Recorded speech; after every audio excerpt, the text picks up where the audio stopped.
नमस्कार दोस्तों, कैसे हैं आप सब? होंगे शुरू क्लास के साथ। दोस्तों आज हम आपके सामने इतिहास के सबसे महत्वपूर्ण चैप्टर और सबसे विस्तार का विषय को आपके सामने प्रेजेंट करते हैं। यह मध्यकालीन भारत में जो सांस्कृतिक विकास हुए उनके बारे में। यहाँ पे अगर हम चर्चा करें सांस्कृतिक विकास के बारे में, तो यहाँ हम भारत में उस समय यानी कि मध्यकाल में किस तरीके से सांस्कृतिक परिवर्तन आए। जैसे कि मध्यकाल में हमारे पास आए धर्म, भाषा, ठीक है, चित्रकला, वास्तुकला, इन सभी 5 विषयों को, इस विशाल के विषयों को मात्र इस एक चैप्टर में आप पूरी तरीके से खत्म कर देंगे। आइए स्टार्ट करते हैं। हम इसके बारे में विस्तार से जानेंगे, चर्चाएं करेंगे और सबसे पहले हम ये देखेंगे वही अपनी पुरानी तरह कि हाँ, क्या हम सिलेबस के हिसाब से चल भी रहे हैं कि नहीं, क्या इस सिलेबस के हिसाब से ठीक है कि नहीं है। ठीक है, तो हमने अभी तक एंशिएंट हिस्ट्री थी उसको पूरी तरह खत्म कर दिया, मॉडर्न हिस्ट्री थी उसको खत्म कर दिया, जो हमारा नेशनलिज्म था उसको हमने खत्म कर दिया। अब हमने लास्ट जो हमारा जो मिडिवल हिस्ट्री है, इसमें अपने 9, 10 और 12 और आज हम 14 चैप्टर को भी लगभग खत्म कर देंगे। ठीक है, इसके साथ ही हमारा हिस्ट्री जो होगा पूरी तरीके से खत्म हो जाएगा। इसके बाद हम आगे वाले विषयों को लेके आएंगे। ठीक है, हाँ, हमारे पास एक वर्ल्ड हिस्ट्री है जो बच गया है, उसको भी हम बाद में कवर करेंगे, लेकिन फिलहाल हमारे पास जो इतना इंपॉर्टेंट टॉपिक्स था ये सब हमने कवर कर लिया है। ठीक है, तो अगर आपने नहीं देखा है तो पीछे जाए और इन सभी चीजों को कवर करें। ठीक है, आगे स्टार्ट करते हैं। देखिए, सबसे पहले मैं बात करूं कि मध्यकाल के बारे में, तो देखिए क्या हुआ था कि नए शासन व्यवस्थाएं जो थी वो मध्यकाल में जन्म होता है। ठीक है, जैसे कि मैं बताया, पृथ्वीराज चौहान के मृत्यु के बाद जो गौरी वंश था, उसने गौरियों ने, मोहम्मद गौरी ने जो भारत पे हमला किया, उसके बाद उन्होंने गुलाम वंश की स्थापना की। ठीक है, तो जब जैसे दिल्ली सल्तनत की स्थापना हुई, इसके साथ ही क्या हुआ, देश में नए धर्म, दर्शन, विचार, भाषा, स्थापत्य कला, इमारत निर्माण, चित्रकला, ये सभी का जन्म हुआ। ठीक है, इन सभी के जन्म के साथ ही भारत में जो, देखो, भारत जो था वो प्राचीन काल से सांस्कृतिक मतलब रूप से समृद्ध था, और इसके साथ साथ भारत ने हमेशा से जो दूसरी संस्कृति है उसको भी अपनाया है, उसकी विशेषताओं को ग्रहण किया है, उसके साथ साथ उन्होंने अपना विकास किया है। ठीक है, तो भारत ऐसा नहीं था कि कभी भी दूसरे संस्कृतियों को एक्सेप्ट नहीं करता था, दूसरी संस्कृतियों को अडॉप्ट नहीं करता था, नहीं, वो शुरुआत से करता आ रहा है। ठीक है, जब भी उसको कुछ चीज अपने से बेहतर दिखा उसने उसको अडॉप्ट किया, उसके अपने उसको भारत के अनुसार ढाला, उसको अपनी अपनी समझ के अनुसार उसको एक्सेप्ट किया। ठीक है, तो इसी तरीके से भारत मध्यकाल के दौरान जब इतने सारे अचानक से सत्ता में परिवर्तन आया, धर्म, भाषा, सांस्कृतिक नई नई चीजें जब आई देश के अंदर, तो भारत के जो लोग थे ना, उन्होंने इसको भी बहुत अच्छे से स्वीकार किया। उसे भारतीय परिप्रेक्ष्य में वहां के शासन ने, ठीक है, वहां के शासन व्यवस्थाओं ने, और इसके साथ साथ जो आम जनताएं थी उन्होंने भी इसको बहुत अच्छे से स्वीकार किया और उसको भारत की संस्कृति का हिस्सा बाद में बना लिया गया। ठीक है, तो आइए स्टार्ट करते हैं। सबसे पहले हम बात करते हैं भारत के धर्म के बारे में। देखिए, उस समय क्या होता है, भारत में कई जो धर्म थे उसमें कई तरह के चुनौतियों का सामना करने को मिला, कि नए जैसे ही नया धर्म आया, ठीक है, इसके साथ क्या हुआ कि एक नई तरह की चुनौतियां आई। ठीक है, क्योंकि जब भी कुछ समाज में नया आता है तो चुनौतियां भी आती है, क्योंकि पुरानी जो चीजें होती है ना वो बदलाव को स्वीकार नहीं करती इतनी जल्दी, और लेकिन जब नई चीजें आती है उसमें कुछ चीजें विशेषताएं दिखाई जाती है, तो उसके साथ पुरानी चीजें जो होती है, जो रूढ़िवादी चीजें होती है या फिर जो रूढ़िवादी नहीं भी होती है, प्राचीन चीजें होती है, उसमें भी धीरे धीरे बदलाव आना शुरू हो जाता है। ठीक है, हम बात करते हैं बहुत इंपॉर्टेंट विषय सूफीवाद के बारे में। ये सूफीवाद क्या है? ठीक है, सूफीवाद के बारे में हम चर्चा करेंगे, सूफीवाद की सभी विशेषताओं के ऊपर चर्चा करेंगे, और हम जानने की कोशिश करेंगे कि फाइनली ये सूफीवाद है क्या चीज।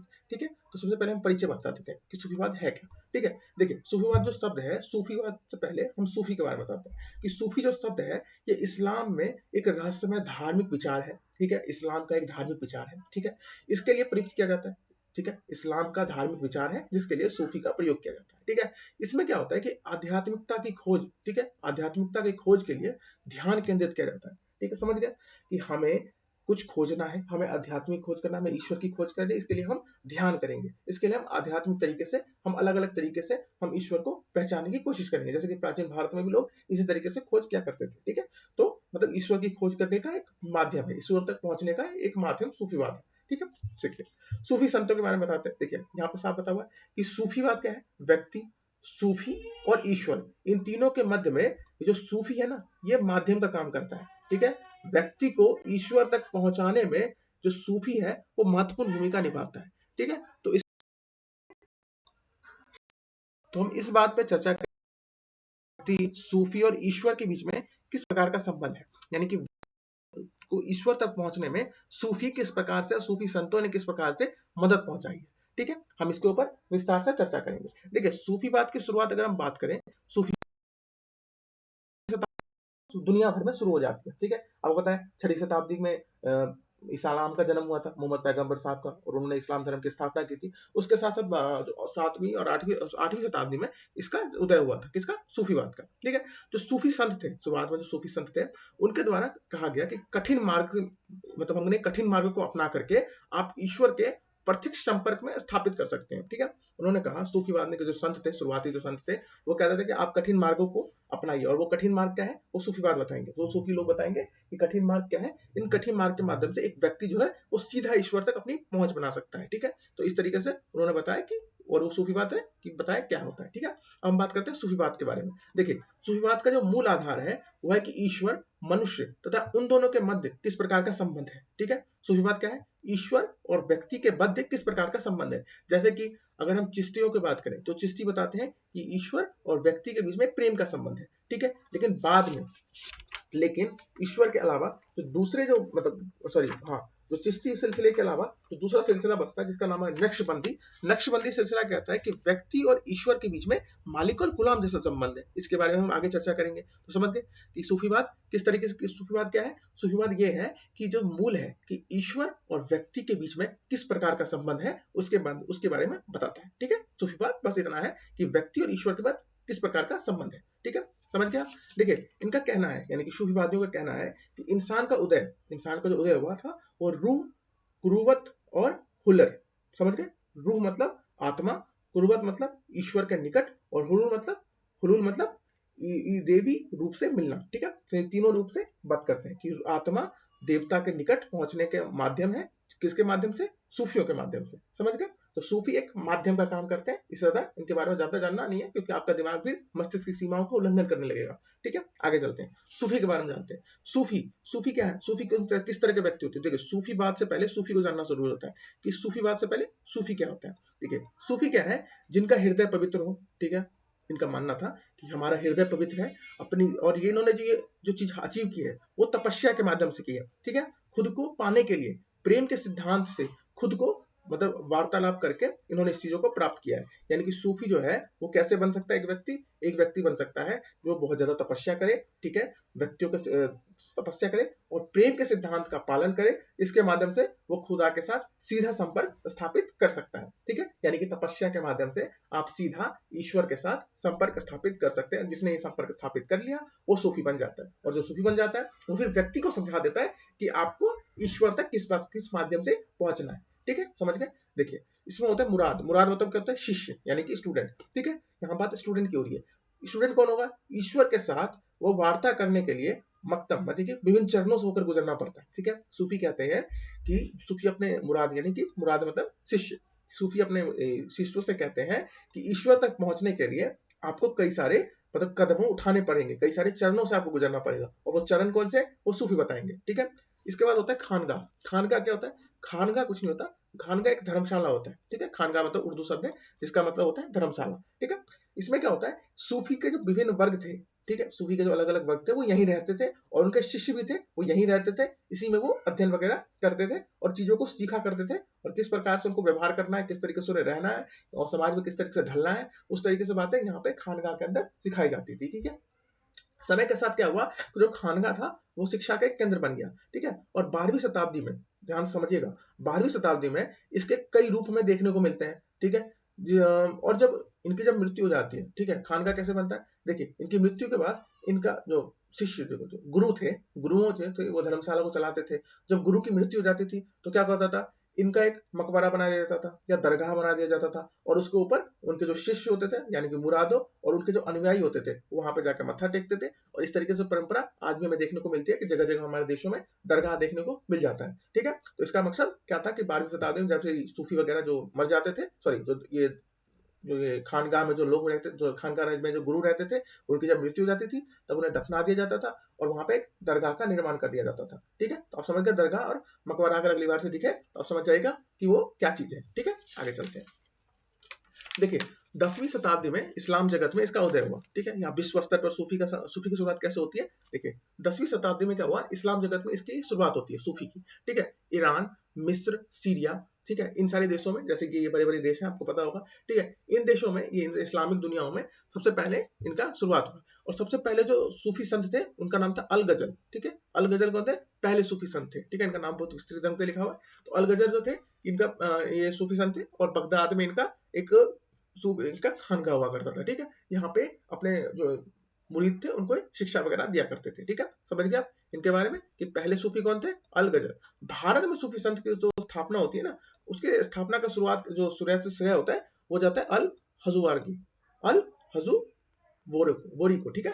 अल हजू बोरी को, इनको सबसे पहले यहाँ पर इसकी स्थापना करने का श्रेय जाता है, भारत में सूफी संतों की स्थापना करने का, ठीक है। और ये सबसे पुराने संत माने जाते हैं देश के अंदर में, ठीक है। इसके बाद देश में क्या होता है? चिश्ती, सोहावर्दी, ठीक है, कदारिया और नक्शबंदी, ये चार प्रकार के हमें सूफी संत हमारे देश में अलग अलग जगह पे देखने को मिलता है, ठीक है। हालांकि सूफी संतों की मैं आपको विशेषता बता दूं, तो उनकी विशेषता क्या थी? सबसे पहले तो सूफी संतों की विशेषता थी, वो क्या थी? अलग अलग सिलसिले होते थे। सिलसिले मतलब अलग अलग रूप, जैसे कि 4 मैंने दिखा दिया, ठीक है। इस प्रकार से इनके रूप हुआ करते थे। संतों के नाम पर में ये एक सूफी चलता था, जैसे कि अलग अलग संतों, जैसे चिश्ती हो गए, ठीक है, नक्शबंदी हो गए, ठीक है। इन सब के बारे में बताऊंगा। तो ये सभी के संतों के नाम पे, ये सारे संतों के नाम पर ये दरगाह, सॉरी दरगाह कहता हूँ, ये सारे चिश्तियां चलते थे, ये सारे सिलसिले चलते रहते थे, ठीक है।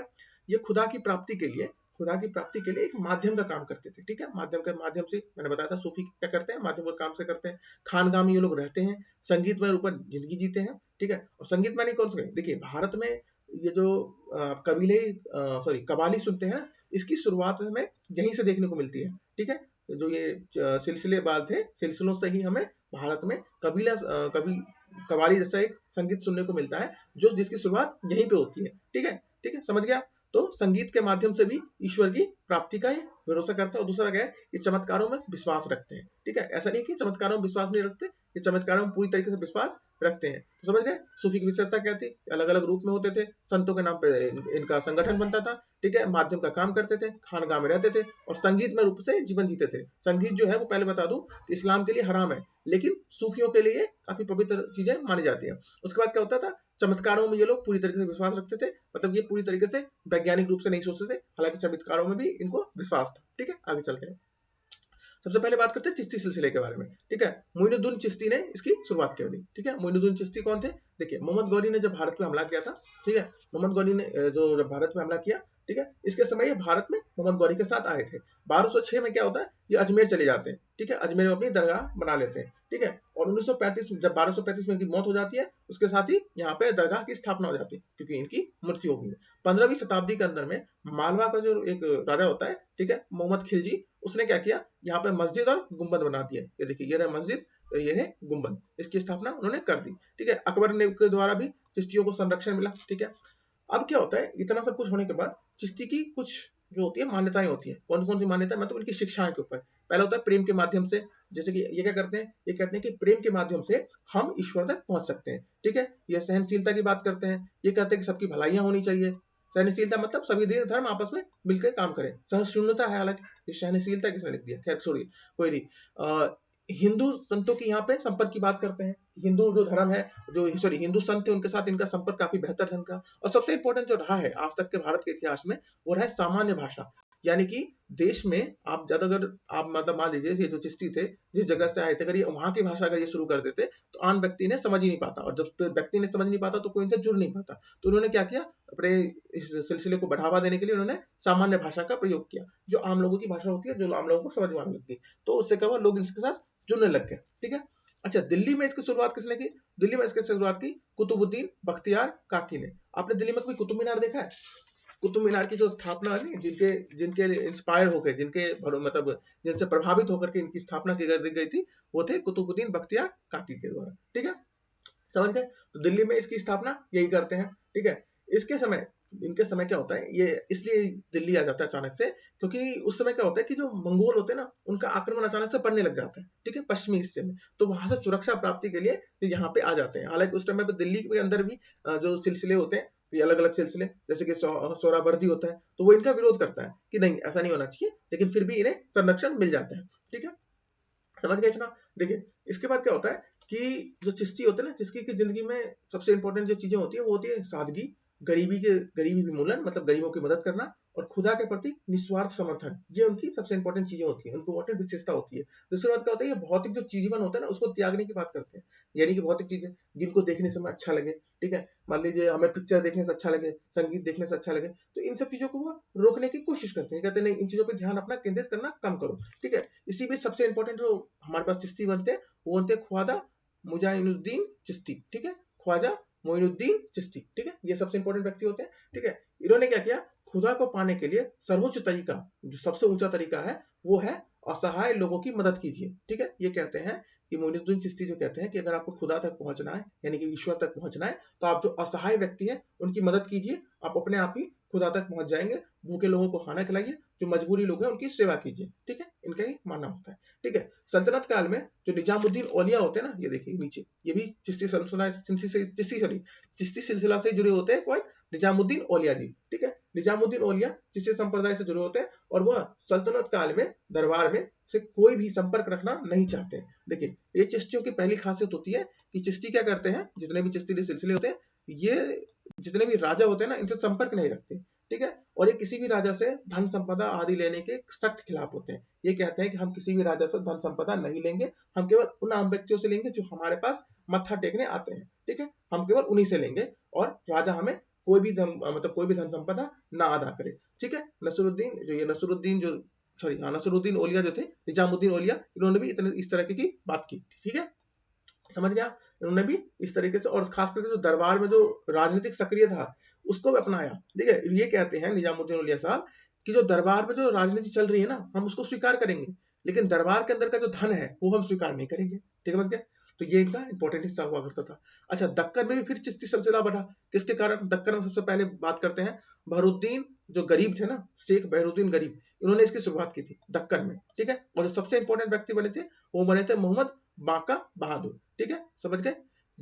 दक्कन में शुरुआत किसने की, गरीब ने, कौन से गरीब ने, बहरुद्दीन गरीब ने, और जो महत्वपूर्ण व्यक्ति थे वो थे मोहम्मद बादा बहादुर, ठीक है, मोहम्मद बंदा बहादुर, ठीक है। ये इनका यहाँ पे चिश्ती सिलसिला हमारे पास खत्म हो जाता है। उसके बाद शुरू होता है, ये इसका इंग्लिश वर्जन है, अगर आप देखना चाहें इसको देख सकते हैं। आगे चलते हैं, आगे हमारे पास आता है सोहरावर्दी, ठीक है, एक सेकंड होल्ड कीजिएगा। हाँ, हमारे पास आ जाते हैं सोहरावर्दी जी, सोहरावर्दी जी, एक सेकंड।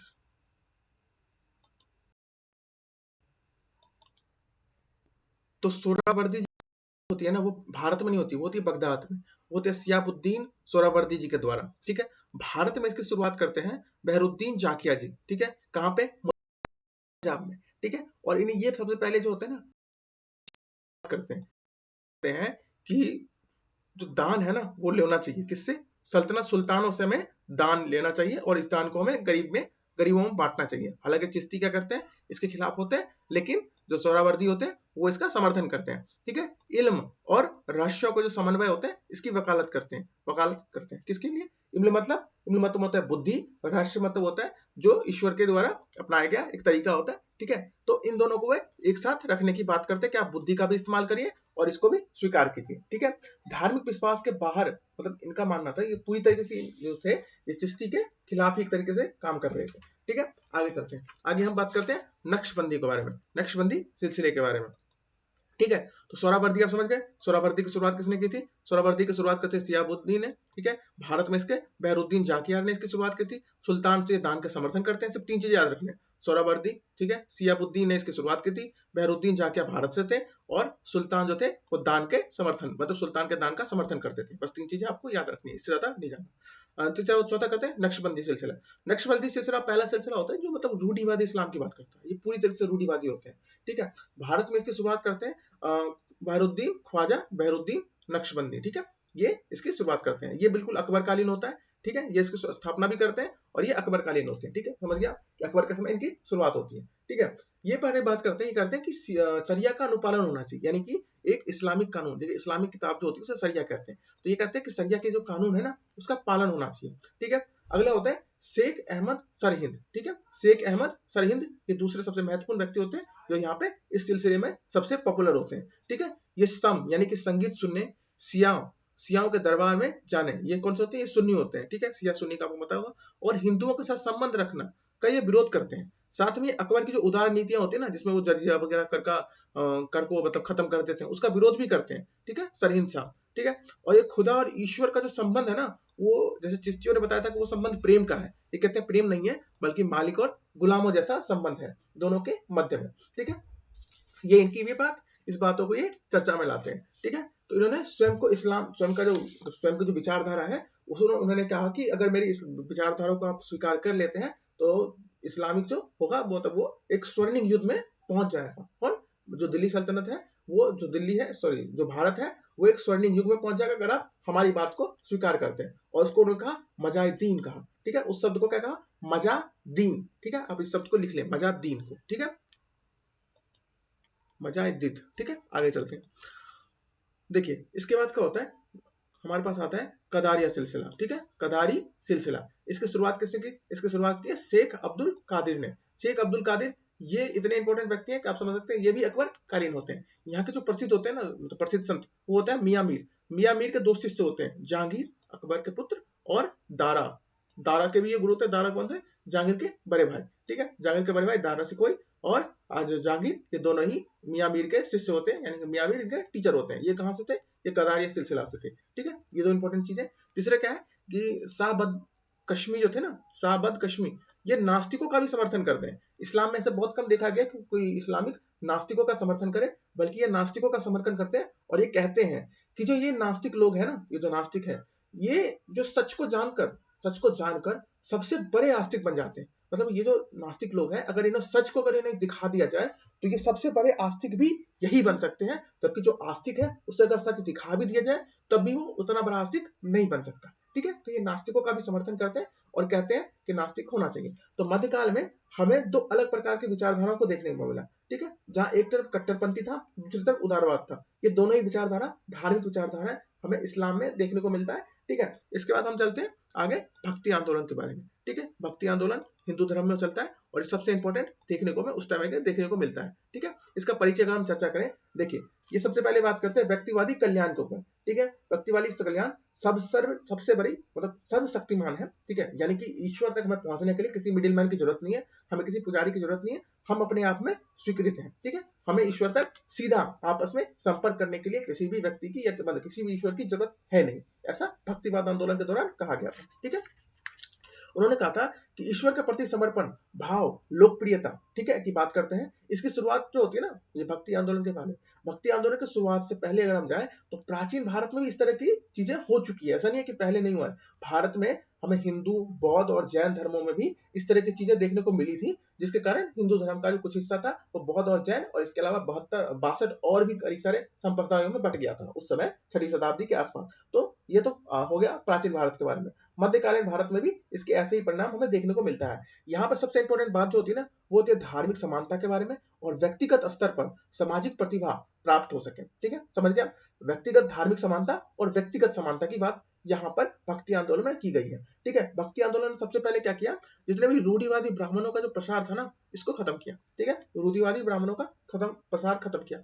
कारण क्या बताया गया भक्ति आंदोलन का, तो भक्ति आंदोलन का कारण क्या था, इस्लाम का आगमन। जैसे नया धर्म का आगमन हुआ है देश में, नई रीतें हमें पता चल गई, हमें पता चला कि ईश्वर तक पहुंचने के लिए हमें किसी माध्यम की आवश्यकता नहीं है, ठीक है। दूसरा पता चला कि सामंतों का जो अत्याचार था, सामंत मतलब जमींदार, वो बढ़ते गया। हमने भी बताया था कि हमने जब प्राचीन इतिहास हमने पढ़ा था तो हमने देखा था कि शुरुआती दिनों में जो राजा थे वो मतलब ब्राह्मणों को धन वगैरह, सॉरी जमीन वगैरह धन के रूप में उन्हें दिया करते थे, और उनसे क्या हुआ, उनका दान जो दक्षिणा का जो सीमा थी ना वो बढ़ती चली गई। इससे क्या हुआ, जो नया वर्ग था, जो ब्राह्मणों के पास क्या हुआ, धन संपदा की काफी विशालकाय हो गया और वो जमींदार बन गए, ठीक है। धीरे धीरे वो सामंतवाद बन गए। तो सामंतवादियों ने क्या किया, जो आम किसान थे उन पर अत्याचार करना शुरू कर दिया, तो इसीलिए सामंतवाद का विचार का विरोध भी होने लग गया। और जो सामाजिक आर्थिक परिवर्तन भी देश में हुआ, क्योंकि नई सत्ता आई तो उन्होंने अपने हिसाब से एक नियम कानून बनाए, इससे सामाजिक आर्थिक परिवर्तन भी हुआ। तो इसके कारण क्या हुआ, भक्ति आंदोलन को एक कारण मिला, जगह मिली, ठीक है। ये सारे कारण थे, ठीक है। उत्तर भारत में अगर हम भक्तिवादी आंदोलन की शुरुआत करें, माने भक्ति आंदोलन की, तो दो तरह की विचारधारा है, एक है निर्गुण और एक है सगुण। निर्गुण मतलब जो मानता है कि ईश्वर तो है ईश्वर तो है लेकिन उनका कोई रंग रूप नहीं है, यानी कि ये मूर्ति पूजा का पूरी तरीके से विरोध करते हैं। दूसरे होते हैं सगुन। सगुन जो होते हैं वो ईश्वर का समर्थन भी करते हैं और ईश्वर की जितने भी चीजें होती है, जितने भी धर्म ग्रंथ होते हैं, उनको भी स्वीकृति प्रदान करते हैं। ठीक है, तो शगुन के सबसे बड़े महान नेता होते हैं तुलसीदास और निर्गुण के कबीरदास। ठीक है, आगे चलते हैं।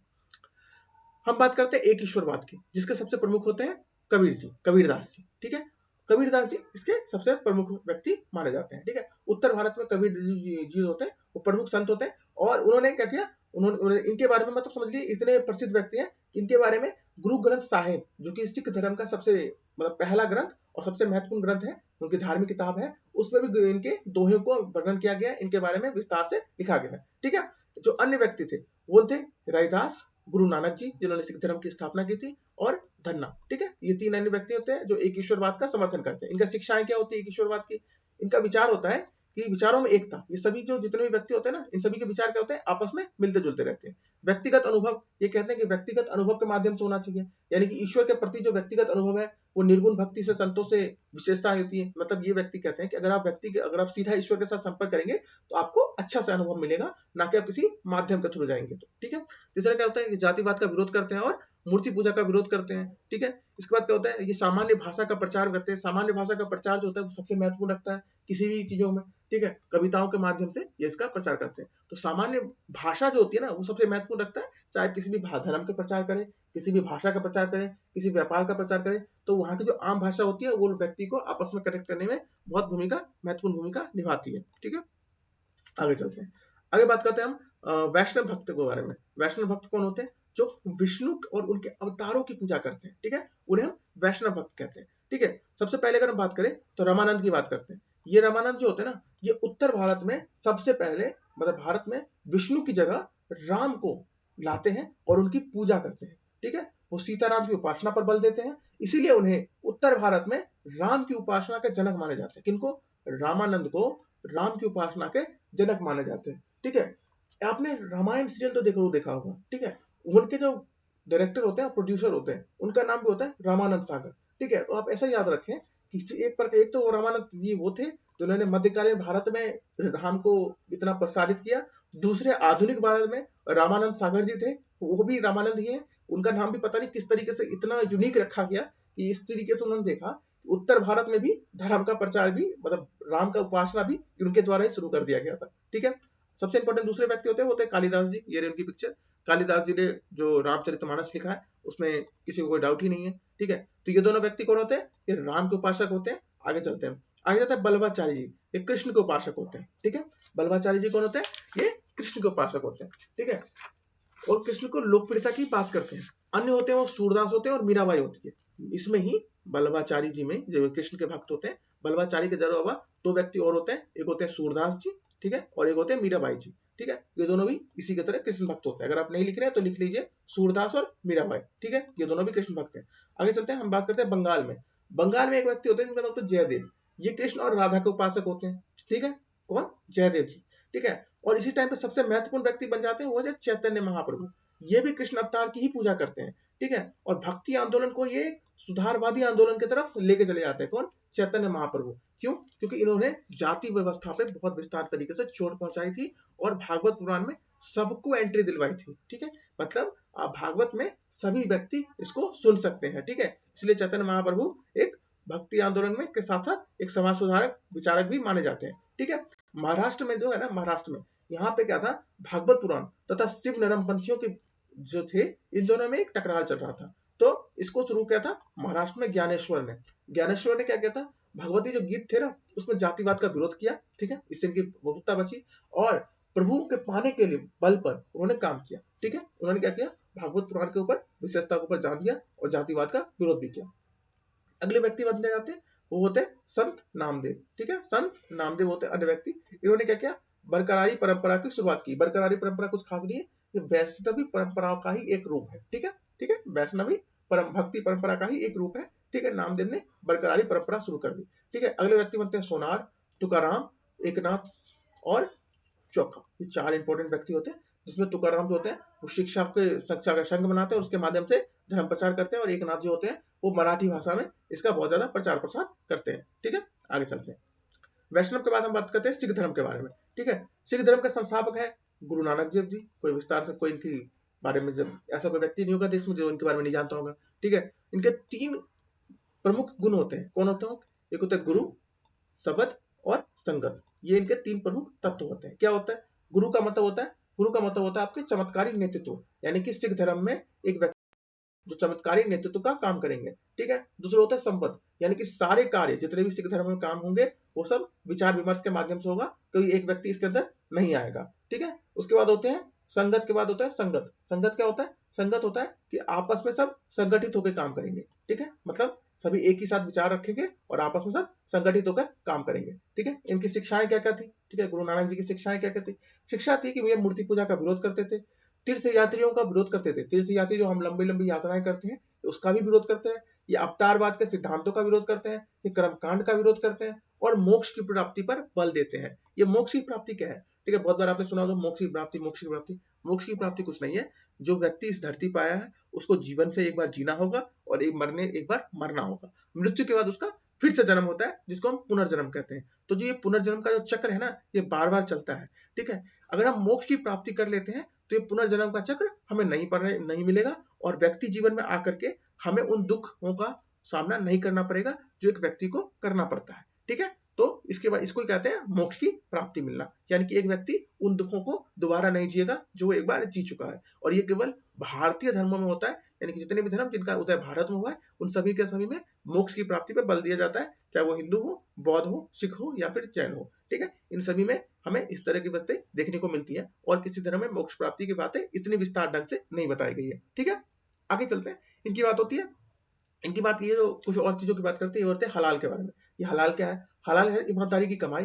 खैर, खैर मतलब ये होता है कि सलामती की दुआ करते हैं एक दूसरे के लिए। ठीक है, नियत यानी कि अच्छे भाव से सेवा की बात करते हैं। खुदा की सेवा यानी अच्छे भाव से आप खुदा की सेवा कीजिए तो आपको मोक्ष की प्राप्ति हो जाएगी। ठीक है, कैसे होगी? आप ईमानदारी का काम कीजिए, ठीक है, सलामती का के लिए दुआ कीजिए, सबकी सलामती के लिए, और इसी के माध्यम से खुदा की जो खुदा के साथ आपकी खुदा के लिए आप सेवा कीजिए, आपको अच्छी दुआएं मिल जाएगी। ठीक है, इनके 2 सिद्धांत होते हैं गीत के, जिसको होते हैं सच नाम। हम बहुत बार सुनते हैं, बहुत बार आप गुरुद्वारा में जाओगे तो शब्द मिलेगा सच नाम, सतनाम, तो यही होता है, इनके बारे में विस्तार से होता है। ठीक है, ये पहले व्यक्ति होते हैं जो जातिवाद को तोड़ने के लिए बहुत ही एक यूनिक आइडिया लेके आते हैं। ये लाते हैं लंगर की व्यवस्था। लंगर में क्या होता है? एक सार्वजनिक रसोई घर होता है जहाँ पे कोई भी जाता है, खाना बनाता है और उसको हर कोई व्यक्ति खा सकता है। ठीक है, कोई भी गरीब, आज भी हमें देखने को मिलता है देश के कई हिस्सों में, लगभग देश के हर हिस्सों में हमें लंगर जैसी प्रथाएं देखने को मिलती है। जबकि भारत के अगर आप कई गांव पे जाए तो आज भी जो जाति व्यवस्था है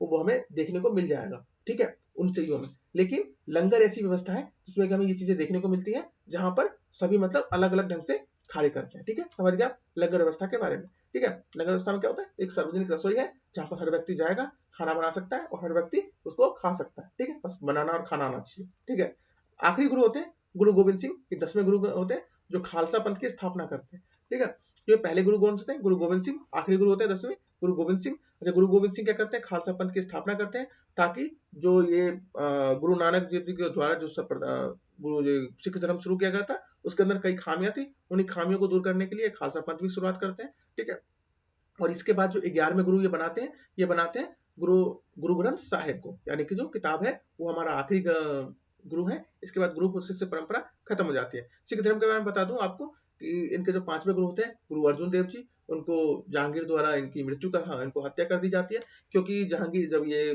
गुरु अर्जुन देव जी जब उनके बड़े भाई यानी जहांगीर के बड़े भाई दारा सिकोई जब उनसे आशीर्वाद लेने जाते हैं तब उन्हें आशीर्वाद दे देते हैं, उन्हें अपने यहाँ पे थोड़ा संरक्षण भी देते हैं, जिसके कारण से जहांगीर जब सत्ता में आता है तो उसको इस बात से गुस्सा हो जाता है और वो अर्जुन देव की हत्या करवा देता है। इसके बाद से क्या होता है? अभी तक जो सिख धर्म जो सिख गुरु थे वो एक आध्यात्मिक व्यक्ति के रूप में तो कार्य करते थे, लेकिन अब से जो सिख धर्म के जो गुरु बनेंगे वो आध्यात्मिक के साथ साथ एक सैनिक नेतृत्व का भी काम करने लग जाएंगे और वह इस तरीके से भूमिका अदा करने लग जाएंगे। ठीक है, और इनका सबसे बड़ा विरोध का होता है उस समय ये होते हैं मुगल। ठीक है, तो भारत में अगर दुनिया भर में सबसे पुराना कोई धर्म है तो वो है हिंदू धर्म, और तो भारत में अगर कोई सबसे नया धर्म है तो वो है सिख धर्म। तो दुनिया भर में हिंदू और सिख यही एक दूसरे धर्म है जो एक दूसरे के आन पान में काम करते हैं। ठीक है, तो आप समझ गए, आज के लिए इतना ही था। ठीक है दोस्तों, और हम इस चैप्टर को यहीं पे रोकना चाहेंगे।